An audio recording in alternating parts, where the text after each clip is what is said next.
व्यवहार विद्या विषय में व्यवहार भानु ग्रंथ जो महर्षि दयानंद सरस्वती जी ने मानव कल्याण के लिए लिखा है, उसमें समझा रहे हैं। अब आगे का क्रम है।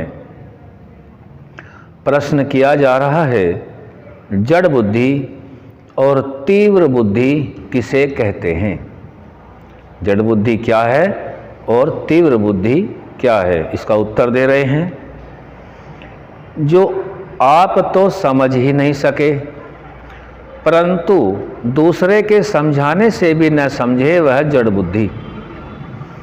और जो समझाने से झटपट समझे और थोड़े ही समझाने से बहुत समझ जाए, वह तीव्र बुद्धि कहता है।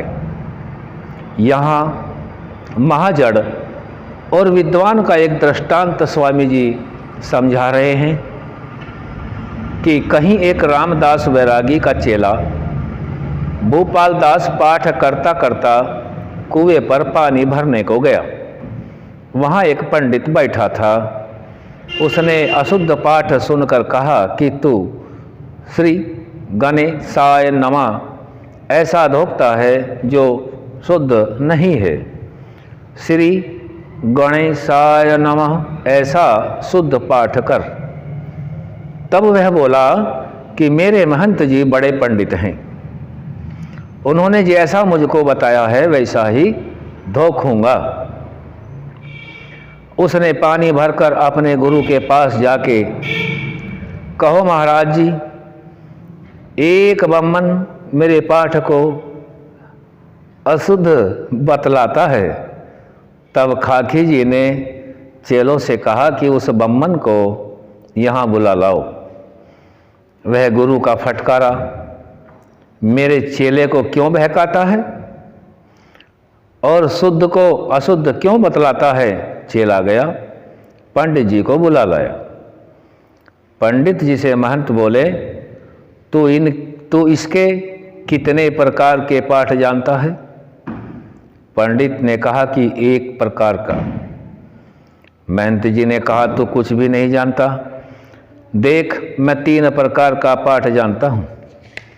एक श्री गणेशाजनम, दूसरा श्री गणेशापनम, तीसरा श्री गणेशायनम।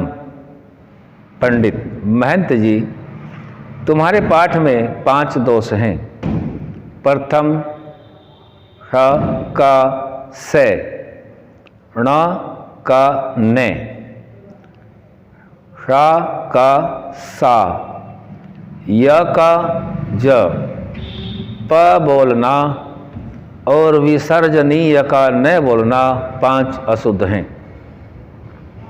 महंत जी बोले, चल वे गुरु के बड़े घर में सब शुद्ध है। पंडित चुप होकर चले आए, क्योंकि सर्वस्यौषधमस्ति शास्त्र कथितम मूर्खस्य नास्त्यौषधम। सबका औषध शास्त्र में कहा है, परंतु 60 मनुष्यों का औषध नहीं कहा। ऐसे हठी मनुष्यों से अलग रहें। जो वे सुधरा चाहें तो विद्वान उपदेश करके उनको अवश्य सुधारें। बड़ी सुंदर बात महर्षि दयानंद सरस्वती जी यहाँ समझा रहे हैं। जो सुधरने के योग्य हो, सुधरने के लिए प्रयास करता हो, उसको ही प्रयास करना चाहिए, और जो 60 मनुष्य हैं उनका नहीं। बल्कि ऐसे हठी मनुष्यों से तो अलग ही रहें तो अच्छा है। यदि कोई उनमें से सुधरना चाहे तो उन्हें उपदेश किया जा सकता है। और बड़ी सुंदर बात रखी है, सबका औषध शास्त्रों में है, लेकिन 60 मनुष्यों का नहीं है। 60 जो आप जानते नहीं और दूसरे की मानते नहीं, उनका नाम 60 है। उनका औषध शास्त्रों में भी नहीं है। आज यहीं तक, आगे फिर रखेंगे। ओम शम।